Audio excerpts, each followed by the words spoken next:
I think there was a lot of discussion about distributing from the government wealth into more into the NHS and less into other things, perhaps having it more as a social decision rather than a government-only decision, to put more into the pot that way, or charging for small things, perhaps, maybe doctor's appointments, but then that brings up a whole nother issue. Will people be put off going when there's something serious happening to them? If we could basically be sent a bill at the end of the month or year, delineating exactly where the taxes went to, i.e. this part of the tax went to this went to picking up your bins, and then basically provide some feedback based on there, then maybe through the democratic process we'll be able to funnel more money towards what the public actually believe to be important.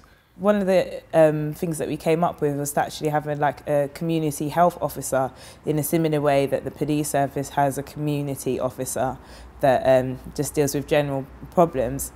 If the NHS had some kind of community officer that was at a family planning clinic, or was just able to educate people on everyday things, kind of like how Embarrassing Bodies, that programme about health, operates, going out asking the public things and just giving them really quick, easy advice.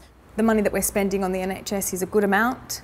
We shouldn't have to pay any more or any less, but we should know exactly what money is going towards every sector in the NHS.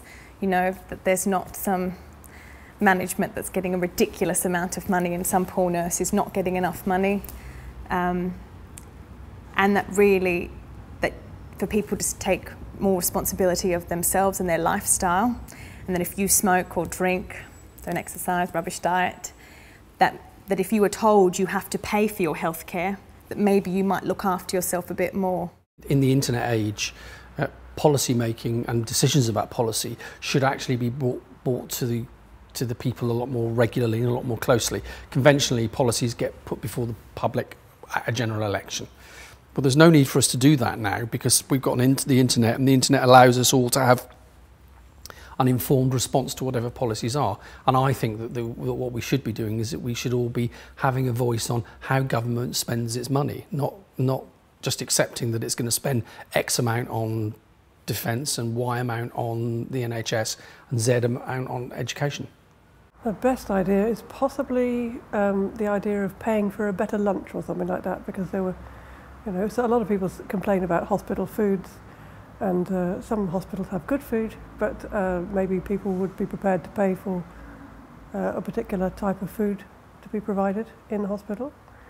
And some form of making people pay for health tourism was another. Oh, and another one was maybe making big corporates pay for the national health in some way, especially the ones who don't seem to pay tax in other ways.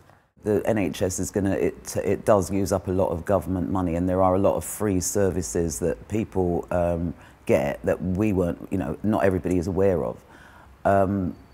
Maybe it can't go on the way it is, but we've got to find ways of people contributing more without penalising people.